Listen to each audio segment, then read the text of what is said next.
Penguin Random House Audio presents Queer Eye. Love yourself, love your life. By Antoni Porowski, Tam France, Jonathan Van Ness, Bobby Berk, and Karamo Brown. With Monica Cochran Harrell.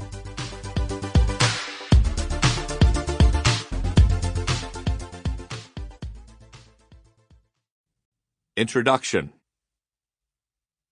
People always ask me, how did it all begin? Before I launch into that, though, I should introduce the team. I'm David Collins, and along with Michael Williams and Rob Eric, we're the executive producers of Queer Eye. We all work together with a gang of scruffy dogs in a little cottage-turned-office in Los Angeles. Our company's called Scout Productions. Yes, we're the guys who decided to reboot Queer Eye for the Straight Guy, which originally debuted more than 15 years ago, and we couldn't be happier that you love it. That seems like a safe assumption, since at least you're listening to this audiobook. If you watched the original series on Bravo, welcome back. If you're new to Queer Eye culture, let's take you back to the beginning. The year was 2001. Michael and I were living in Boston and producing independent movies together. One sunny afternoon in the fall, we were at an art gallery opening when we saw a woman berating her disheveled husband for his untucked shirt and messy hair. "Look at you! Why do you wear those socks? Why can't you dress more like them?" she said, pointing to a group of gay men drinking wine in the corner. She was so loud that everyone in the gallery heard her and winced. Without missing a beat, the guys rushed over to the poor husband's defense like knights in designer armor. "Ease up," they said to the woman. "Just give him a chance." They told the man to tuck in his shirt, fix his messy hair, and then said, "See, he's not that bad." In essence, they showed his wife that she married the right guy, but just needed a little help and some kindness. Inspiration struck at that moment. I looked at Michael and said, "Oh my God, did you see that? That's our TV show." "What show?" Michael asked. Queer Eye for the Straight Guy." 18 months later, Queer Eye for the Straight Guy, starring Carson Kressley, Tom Felicia, Ted Allen, Kyan Douglas, and Jay Rodriguez, debuted on Bravo and became a huge breakout hit. A huge part of that success was thanks to another executive producer named Dave Metzler, the straight guy to my Queer Eye on the show. Rob hadn't joined the team yet. Fun fact, Rob actually auditioned to be the grooming expert on the original Queer Eye back in 2002. At the time, he was roommates with Carson Kressley, who ultimately got the part of the style expert. Personally, we think Rob landed an even better role when he signed on to be part of Scout Productions. What a lot of people don't know is that the word queer was considered way too risque for a TV show title back in the early 2000s. In fact, in the state of New York, of all places, it was even illegal to use queer in the name of a business. But we pushed for it anyway. We wanted to take back the word, which had become an insult, and make it our own. Since then, the LGBTQIA community has made incredible strides. We can get married in most states, we have rights in the workplace, and queer is now a term of empowerment. It's a whole new cultural landscape. What better time to bring back Queer Eye? But even more important, the show, at its core, was always about positivity and uniting people. With our country divided on so many issues, we imagine the modern version as even more of a bridge to bringing people together. I kept saying, people need a show right now that makes them feel good. We also knew that our reboot would have to be as impactful as the original show. After lots of development meetings and countless takeout containers, we figured out how to finesse the formula. First of all, we took the Fab Five, who helped only men in the New York metropolitan area on the old show, to places where they would meet all types of people, especially our heroes, with completely different values. We wanted them to roll into towns where they stood out and won over locals by being themselves. Let's just say that you don't see a group of gay men on many street corners in the rural South, even in the tiny town of Gay, Georgia. But in order to bring people together, you have to share your personal experiences. That's how we bond.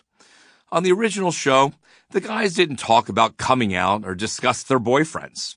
Back then, lots of gay people didn't feel safe talking openly about their personal lives either. We like to say that the first Fab Five flew in like superheroes, saved the day, and flew out. But not anymore. This time around, we get to know the guys intimately. You learn that Bobby grew up as an evangelical Southern boy, while Tan, who's Middle Eastern, married a Mormon cowboy. We get to tell all of their fascinating stories as they share their victories and their vulnerabilities.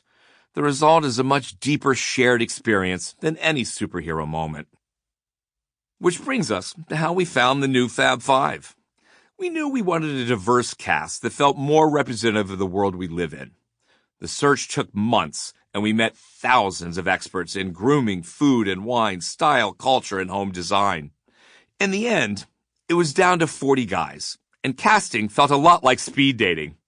We realized that their chemistry was the key to the success of the show, so we played mix and match with different groups to see how they worked together as a team. What we didn't know was that Karamo, Tan, Bobby, Antoni, and Jonathan had already bonded. They were on a group text chain throughout the entire casting process. Why those guys? Well, Karamo killed us with his confidence and his ability to get right to the interior of someone. Here was this single dad, handsome as hell and so thoughtful. Tan epitomized our mantra of style, taste, and class even before he opened his mouth. Once we heard that charming accent and felt how sincere he was, I was sold.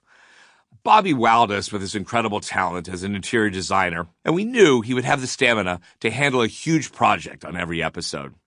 We were aware of Jonathan's hilarious persona from his cult web series Game of Thrones, but we didn't come to know the depth of his innate kindness, smarts, and curiosity until later. He's a walking Wikipedia page. Plus, his unabashed sense of self and openness reminded us that everyone wants to be someone who can smile and say, "I am who I am, baby. Love it or leave it." Now, Antoni was originally part of another team of 5 when we were casting for chemistry, but the other 4 guys rallied for him like a brother. He had a passion for food that we just hadn't ever seen before. He genuinely wanted to teach the whole world how to cook. Ultimately, we knew this Fab Five had enough heart to genuinely help people. And for the record, they don't just get any information on our heroes before we meet them. That's a rule we never bend or break. On every episode, they blast into people's lives like tornadoes and build up their confidence through kindness, care, and humor. You see how that newfound confidence can completely change someone's life. For us, the payoff is that transformation and how it inspires a person to grow, take a chance, or face an emotional challenge. We're pretty sure those breakthroughs have made you diehard fans too. The Fab Five hear from all of you all the time through social media, but every day we receive letters and emails from people just like you who share how the show has changed their lives. Just knowing that Queer Eye not only entertains, but also has become a force of good tells us that we're doing something right. We pass your letters around the office. We learn from them, so don't stop reaching out to us. Years ago, our little show started a conversation by introducing America to real gay men. With the new Queer Eye, the dialogue is now about finding common ground so that we can relate to each other better and respect our differences. Times sure have changed since the first Queer Eye debuted, but the core of what we believe remains the same. We don't do makeovers, we do make betters. Ultimately, our heroes remind us that we're really not that different, right? We all laugh, we all cry, and yes, even we producers still tear up when we watch an episode for the 7th or 8th or 9th time. But mostly, at the end of the day, we all just want to be loved. Well, hello. On Queer Eye, we literally barge into the lives of our heroes to learn all about them.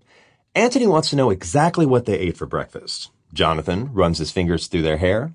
Karamo inevitably makes them cry. In a good way, of course. We do this because we know how important it is to make a deep and meaningful connection. We ask questions because we care. Our interaction with our heroes is fast and furious, but it's definitely not fleeting.